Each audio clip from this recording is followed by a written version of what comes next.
بسم الله الرحمن الرحيم السلام عليكم ورحمة الله وبركاته الحمد لله الذي احتجب في حجاب جلاله فلا تراه العيون وتفرد في صفات كماله فلا تخالطه الظنون وحكم على عباده بشرب الكأس المكنون أشهد أن لا إله إلا الله وحده لا شريك له وأشهد أن محمدا عبده ورسوله لا نبي بعده أهلا بكم في هذه الحلقة الجديدة من اللغة العربية الحديثة أتمنى أن تكونوا في صحة وعافية جيدة وأشكر جزيل الشكر على سعادة التحكيم ورئاسة الجلسة التي أتاحني إياي فرصة لأبلغ كلامي تحت العنوان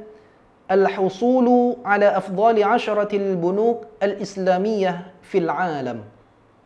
اسمحوا لي أن أعرفكم على نفسي. اسمي أحمد محرية رجحسلا بطرا، تنادونني أحمد. أنا مدير إدارة تنفيذية والخدمات وأنا من آشيح. قبل أن نخطو إلى الموضوع سأبدأ بالآية القرآنية. أعوذ بالله من الشيطان الرجيم. بسم الله الرحمن الرحيم.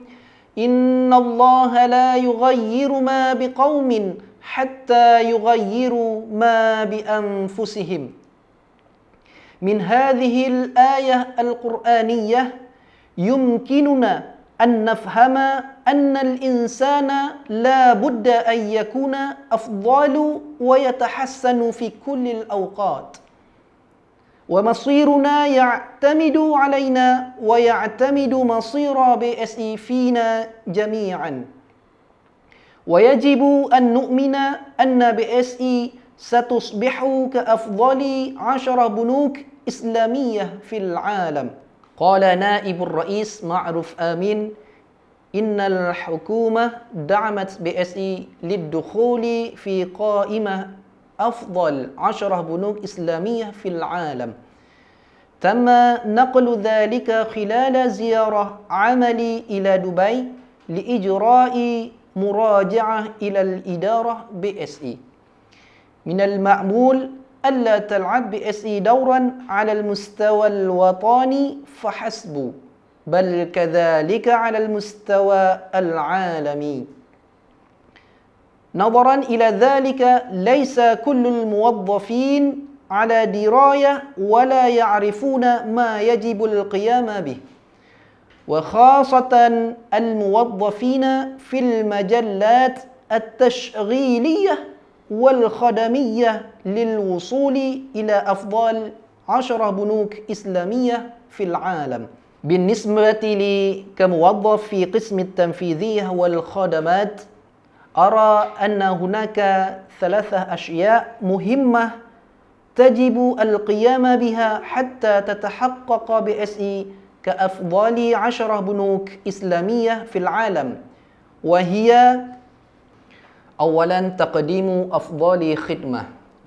لا يقتصر العملاء على الذهاب إلى البنك لفتح الحساب فحسب أو إيداع الأموال ثم العودة إلى المنزل، ولكن يجب أن نكون شريكا ماليا واجتماعيا وروحيا لكل عميل.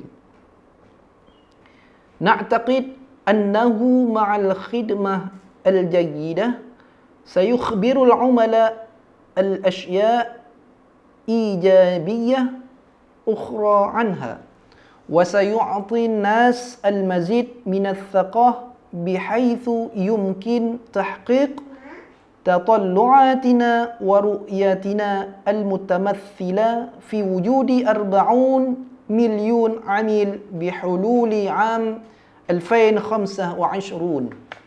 ثانيا تطوير الموظفين. يجب أن يكون كل موظف مجهزا بمعرفة جديدة. يجب أن يكون لكل موظف نظرة عالمية وأن يتمتع بعقلية رقمية. يجب أن يكون كل موظف قادرا على الاستفادة من التكنولوجيا الرقمية الإنتاج طريقة عمل بسيطة وفعالة. بالطبع هذا يتماشى مع القيم الأساسية بأخلاق في BSE. يجب أن يكون لدى كل موظف 18 توجيها للسلوكيات الخاصة بأخلاق والتي تصبح ثقافة ويتم تضمينها في المستقبل. ثالثا، الخدمات المصرفية الرقمية. يدعو كل موظف في الخدمة بدءا من حراس الأمن والصرافين العملاء للتحول إلى المعاملات الرقمية مثل BSE موبايل، ليس فقط للمعاملات اليومية، بل يوفر BSE موبايل أيضا تسهيلات إسلامية. سيسأل كل عميل يأتي إلى البنك مقدما عما إذا كان لديه بالفعل BSE موبايل أم لا. إذا لم يكن الأمر كذلك فستتمم مساعدتك على الفور في التنشيط. يتم أيضا توجيه بعض المعاملات إلى أجهزة الصراف الآلي. نكتفي بهذا القدر. نشكركم على حسن استماعكم واهتمامكم. نلتقي بكم في حلقة قادمة إن شاء الله. والسلام عليكم ورحمة الله وبركاته.